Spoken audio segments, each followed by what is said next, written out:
ଆସନ୍ତୁ ବୁଲିଯିବା ଆମ ଗାଁ ସରସ୍ୱତୀ ପୂଜା।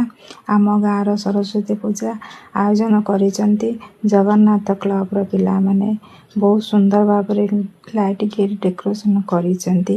ଆମ ଗାଁ ଜଗନ୍ନାଥ କ୍ଲବ ପିଲାମାନେ ପ୍ରତିବର୍ଷ ବହୁତ ଧୁମଧାମରେ ସରସ୍ୱତୀ ପୂଜା କରନ୍ତି। ଆମ ଗାଁର ଫେମସ୍ ପୂଜା ହେଉଛି ସରସ୍ୱତୀ ପୂଜା।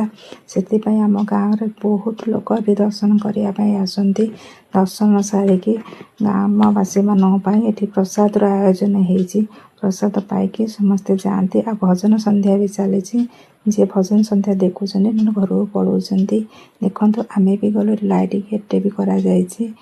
ସେଲ୍ଫି ଷ୍ଟାଣ୍ଡ ହେଇଛି ଜଗନ୍ନାଥ କ୍ଲବର ପିଲାମାନେ। ମୁଁ ଯାଇ ସରସ୍ୱତୀ ମାଆଙ୍କ ପାଖରେ ପହଞ୍ଚିଗଲି। ମା ସରସ୍ୱତୀଙ୍କୁ ମୁଁ ହାତ ଯୋଡ଼ିକି ଏତିକି ପ୍ରଣାମ କଲି ଯେ ଜଗନ୍ନାଥ କ୍ଲବ ପିଲାମାନେ ବହୁତ ଭଲ କରିଥିବା ତାଙ୍କୁ ବହୁତ ବହୁତ ଧନ୍ୟବାଦ। ମା ସରସ୍ୱତୀ ତାଙ୍କୁ ଭଲରେ ରଖିଥାନ୍ତୁ।